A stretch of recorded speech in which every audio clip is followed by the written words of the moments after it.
and he likes to give the players a couple weeks to get back into the swing, and get their chemistry and all that going on. Word. It's true. It's true. Plus, it's just like you can't really grade them off of like the first performance or anything like that. Especially because we had two really big signings in the offseason. It was JT Realmuto, he's the best catcher in baseball, like hands down, best catcher in baseball. This nigga's more athletic than most just players. Like he can sprint faster than 85% of the league as a catcher. That's pretty nice.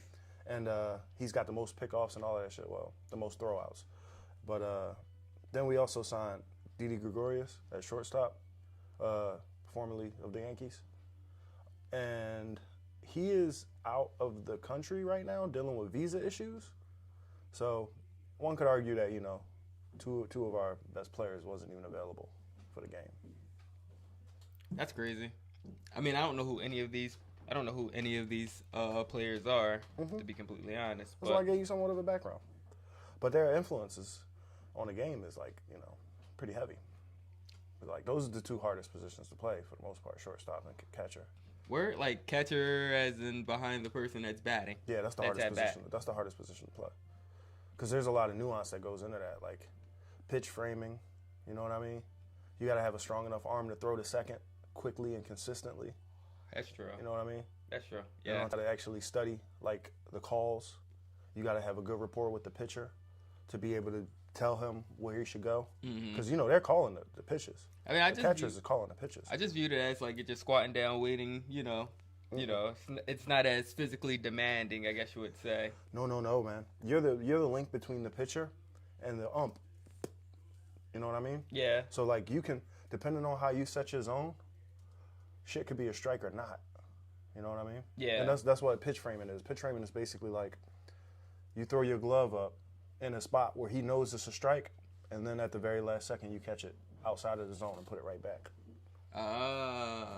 And that can actually deceive the ump. Yeah. Meanwhile, you're also talking to the ump. It's like a special type of relationship, and I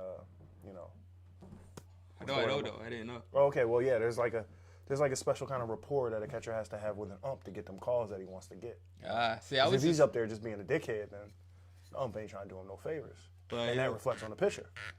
Like I have a baseball trophy. Okay. And I don't have no trophies. I never played that position. And I don't have no trophies. But this was definitely way back in middle school. So you saying that you used to catch for a little bit? No, I didn't catch it. Oh, okay. I mean, I used to catch what? You caught on All-Star team? You know. Well, left field, right field? Middle? No, I was right. Middle? Right. Oh, okay. Right, you know what I'm saying? Okay. Not too much goes out there, so I was just chilling. Mm-hmm. Definitely in middle school, Yeah, that's true. You know what I'm saying? Middle field is where it's at. Well, center field is where it's at. I mean, that's just because that's where a lot of back then, you gotta work. You gotta work. That's and then where on top of that, goes. if right field is slacking, middle field got to pick up the center field. I'm sorry, I keep saying middle field, but if right field is slacking, center field got to pick up the slack.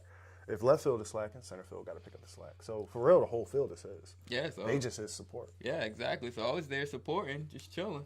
Well, yeah, the reason I found out which positions are the hardest is because I was looking up stats and I was checking out, how people make it into the Hall of Fame or whatever. And apparently they are either bolstered or kind of taken down a bit by your position that you play. So if you're a catcher or a shortstop, they usually give you a couple points on your stats because of how hard those positions are to play. Like shortstop, that's pretty much you're action. Active. Yeah, you're in the action. mix. You're in the mix. Exactly. So with that said, for us to be down a catcher and a shortstop, and we're still trying to do a whole lot of work on our bullpen, yeah, we're going to give up 10 runs, unfortunately. We're going to give up 10 runs because there ain't nobody catching them balls. That makes sense. That makes sense. Anyway, thanks for entertaining me. How you doing, though? I mean, I'm chilling. Thanks for entertaining me while I was trying to get everything together. I mean, I'm good. I wasn't so good yesterday, to be honest. I was really stressed out. I was really disappointed, bummed out. Because I got the results back from the exam from the WSET. And he was like, damn, more time, more money. Exactly. Sometimes you just feel like you're moving backwards in life. Like, geez. It's just like, I mean, the past blind tasting was pretty. That's an accomplishment for me because that's something I always struggled with, They got that, too. That channel I was telling you about, they were doing blind testing on fucking Lay's chips. And that was what popped on fucking Lay's chips. And that was what popped them off. I was telling you, I forget what popped them off. That's what it was. They were doing blind taste tests on Lay's chips and ended up on the front page of Reddit because of that. Nice. Because people fuck with it. Yeah. So they had to keep it up. I mean, I like Lay's chips. Everybody likes Lay's chips. You know what I'm saying? Like, but so not only addictive. that, there's regional Lay's chips. There's flavors that they won't sell in Philly. They only sell in LA. I mean, they do that in McDonald's too. There's flavors that they won't sell in fucking LA. They only sell in Australia. Yeah. So, like, people start sending you bags. Like, you ever had this jalapeno? It's like, oh This, no. sweet chili jalapeno? It's like, never heard of that. That's right.